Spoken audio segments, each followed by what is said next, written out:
Yeah, well, I mean, as one of the founders of the Seattle Gaels, I'm tremendously proud of the fact that the North American finals are going to be here.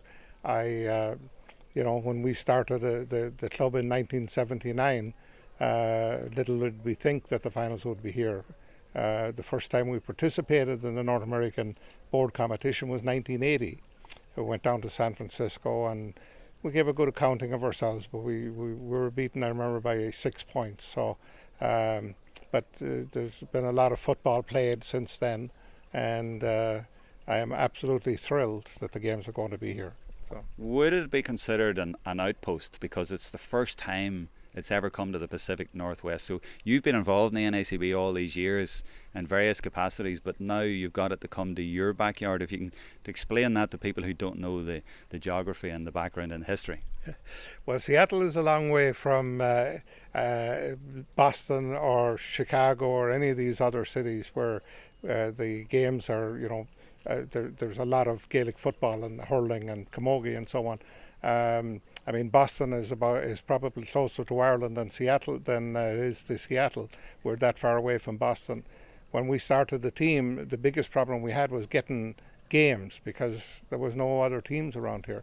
The closest team we found was, and they were just starting, was the team in Vancouver, BC, and that was a 3.5-hour drive just to go up and play them. 3.5 hours up, 3.5 hours back. Then we got Calgary and Edmonton to affiliate, and so Calgary was only 800 miles away. Edmonton was 950 miles away. We played in San Francisco, and they're 800 miles away. So that was always the problem. To keep the games going, you need competition.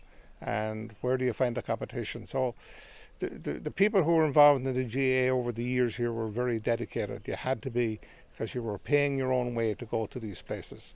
There was no big funds available to cover the cost of airfare, or most of us would travel by car, even to Edmonton, 950 miles driving each way, because it was cheaper to drive than it was to fly. So I give tremendous credit to the fellas involved in the Gaels and men and women who are involved in the Gaels today for their commitment, because it really hasn't changed that much. The closest, there is a team in Tacoma, but Tacoma is still, it's an hour to drive down and so on. It's great to have them, but the other closest team is still 3.5 hours away in Vancouver, or down in Portland, another 3.5 hours away. So it's a big commitment to be involved in Gaelic games here in the Northwest.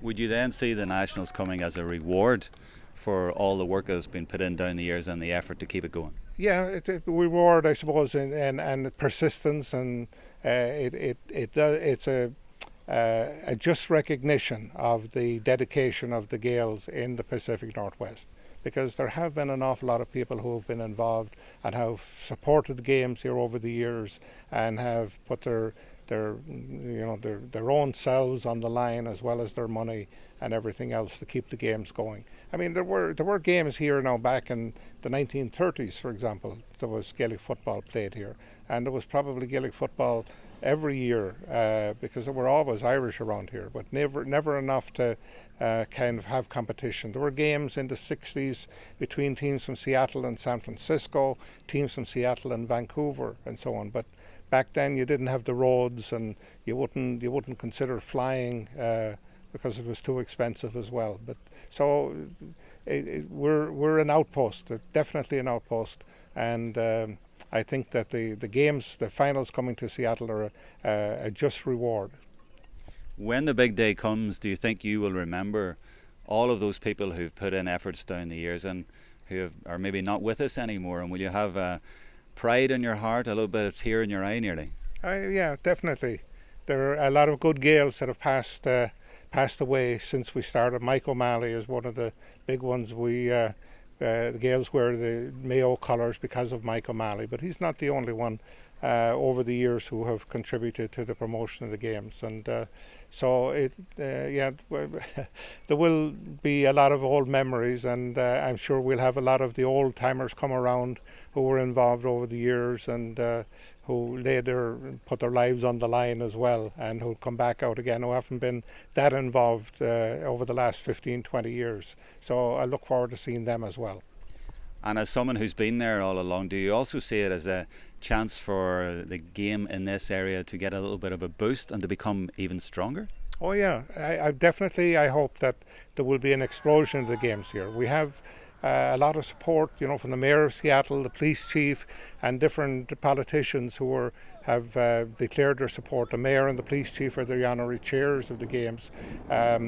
We hope to get a lot of coverage over the weekend, and hope that next year we'll have be able to expand on the number of teams, hurling, camogie and Gaelic football in the Seattle area.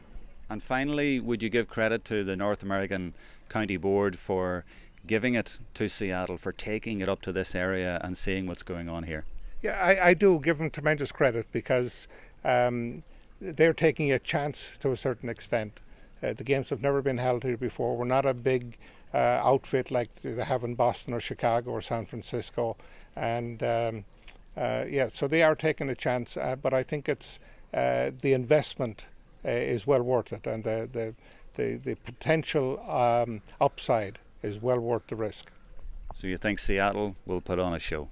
Seattle will do justice to the games, I guarantee you.